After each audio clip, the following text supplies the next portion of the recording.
ಅದು ಪೊಲೀಸ್ ಇಲಾಖೆಯನ್ನೇ ಬೆಚ್ಚಿ ಬೀಳಿಸಿದ್ದ ಪ್ರಕರಣ. ಸಜಾಬಂದಿ ಕೈದಿಯಾಗಿ ಪರಪ್ಪನ ಅಗ್ರಹಾರ ಜೈಲಿನಲ್ಲಿದ್ದ ಲಷ್ಕರ್ ಎ ತೊಯ್ಬಾ ಉಗ್ರ ಟಿ ನಸೀರ್ಗೆ ನೆರವು ನೀಡಿದ್ದ ಆರೋಪ ಕೇಳಿಬಂದಿತ್ತು. ಈ ಪ್ರಕರಣದಲ್ಲಿ ಓರ್ವ ಎಎಸ್ಐ ಜೈಲಿನ ಮನೋವೈದ್ಯ ಭಾಗಿಯಾಗಿದ್ದು ಎಲ್ಲರ ಬೇರುವಂತೆ ಮಾಡಿತ್ತು. ಪ್ರಕರಣದ ತನಿಖೆ ಕೈಗೊಂಡ ಎನ್ಐಎ ಅಧಿಕಾರಿಗಳು 3 ಆರೋಪಿಗಳ ವಿರುದ್ಧ ಎನ್ಐಎ ಸ್ಪೆಷಲ್ ಕೋರ್ಟ್ಗೆ ಚಾರ್ಜ್ ಶೀಟ್ ಸಲ್ಲಿಸಿದ್ದಾರೆ.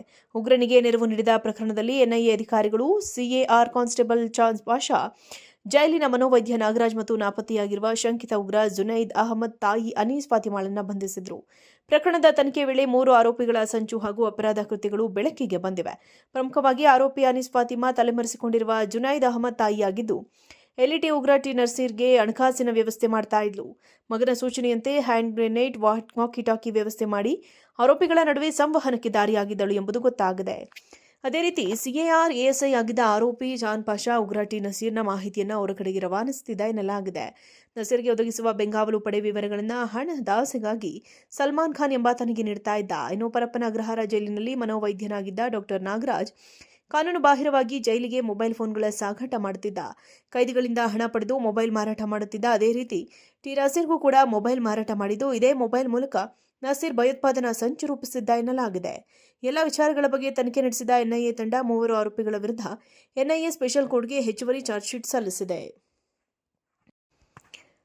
ಅದು ಪೊಲೀಸ್ ಇಲಾಖೆಯನ್ನೇ ಬೆಚ್ಚಿ ಬೀಳಿಸಿದ್ದ ಪ್ರಕರಣ. ಸಜಾಬಂದಿ ಕೈದಿಯಾಗಿ ಪರಪ್ಪನ ಅಗ್ರಹಾರ ಜೈಲಿನಲ್ಲಿದ್ದ ಲಷ್ಕರ್ ಎ ತೊಯ್ಬಾ ಉಗ್ರ ಟಿ ನಸೀರ್ಗೆ ನೆರವು ನೀಡಿದ್ದ ಆರೋಪ ಕೇಳಿಬಂದಿತ್ತು. ಈ ಪ್ರಕರಣದಲ್ಲಿ ಓರ್ವ ಎಎಸ್ಐ ಜೈಲಿನ ಮನೋವೈದ್ಯ ಭಾಗಿಯಾಗಿದ್ದು ಎಲ್ಲರ ಬೇರುವಂತೆ ಮಾಡಿತ್ತು.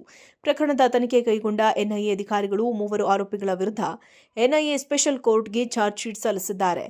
ಉಗ್ರನಿಗೆ ನೆರವು ನೀಡಿದ ಪ್ರಕರಣದಲ್ಲಿ ಎನ್ಐಎ ಅಧಿಕಾರಿಗಳು ಸಿಎಆರ್ ಕಾನ್ಸ್ಟೇಬಲ್ ಚಾಂದ್ ಪಾಷಾ, ಜೈಲಿನ ಮನೋವೈದ್ಯ ನಾಗರಾಜ್ ಮತ್ತು ನಾಪತ್ತೆಯಾಗಿರುವ ಶಂಕಿತ ಉಗ್ರ ಜುನೈದ್ ಅಹಮದ್ ತಾಯಿ ಅನೀಸ್ ಫಾತಿಮಾಳನ್ನ ಬಂಧಿಸಿದ್ರು. ಪ್ರಕರಣದ ತನಿಖೆ ವೇಳೆ 3 ಆರೋಪಿಗಳ ಸಂಚು ಹಾಗೂ ಅಪರಾಧ ಕೃತ್ಯಗಳು ಬೆಳಕಿಗೆ ಬಂದಿವೆ. ಪ್ರಮುಖವಾಗಿ ಆರೋಪಿ ಅನೀಸ್ ಫಾತಿಮಾ ತಲೆಮರೆಸಿಕೊಂಡಿರುವ ಜುನೈದ್ ಅಹಮದ್ ತಾಯಿಯಾಗಿದ್ದು, ಎಲ್ಇಟಿ ಉಗ್ರ ಟಿ ನಸೀರ್ಗೆ ಹಣಕಾಸಿನ ವ್ಯವಸ್ಥೆ ಮಾಡ್ತಾ ಇದ್ಲು. ಮಗನ ಸೂಚನೆಯಂತೆ ಹ್ಯಾಂಡ್ ಗ್ರೆನೇಡ್, ವಾಕಿ ಟಾಕಿ ವ್ಯವಸ್ಥೆ ಮಾಡಿ ಆರೋಪಿಗಳ ನಡುವೆ ಸಂವಹನಕ್ಕೆ ದಾರಿಯಾಗಿದ್ದಳು ಎಂಬುದು ಗೊತ್ತಾಗಿದೆ. ಅದೇ ರೀತಿ ಸಿಎಆರ್ ಎಎಸ್ಐ ಆಗಿದ್ದ ಆರೋಪಿ ಜಾನ್ ಪಾಷಾ ಉಗ್ರ ಟಿ ನಸೀರ್ನ ಮಾಹಿತಿಯನ್ನು ಅವರ ಕಡೆಗೆ ರವಾನಿಸುತ್ತಿದ್ದ ಎನ್ನಲಾಗಿದೆ.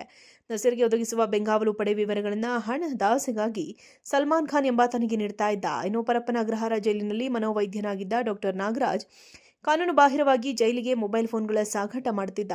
ಕೈದಿಗಳಿಂದ ಹಣ ಪಡೆದು ಮೊಬೈಲ್ ಮಾರಾಟ ಮಾಡುತ್ತಿದ್ದ. ಅದೇ ರೀತಿ ಟಿ ನಸೀರ್ಗೂ ಕೂಡ ಮೊಬೈಲ್ ಮಾರಾಟ ಮಾಡಿದ್ದು, ಇದೇ ಮೊಬೈಲ್ ಮೂಲಕ ನಸೀರ್ ಭಯೋತ್ಪಾದನಾ ಸಂಚು ರೂಪಿಸಿದ್ದ ಎನ್ನಲಾಗಿದೆ. ಎಲ್ಲ ವಿಚಾರಗಳ ಬಗ್ಗೆ ತನಿಖೆ ನಡೆಸಿದ ಎನ್ಐಎ ತಂಡ 3 ಆರೋಪಿಗಳ ವಿರುದ್ಧ ಎನ್ಐಎ ಸ್ಪೆಷಲ್ ಕೋರ್ಟ್ಗೆ ಹೆಚ್ಚುವರಿ ಚಾರ್ಜ್ ಶೀಟ್ ಸಲ್ಲಿಸಿದೆ.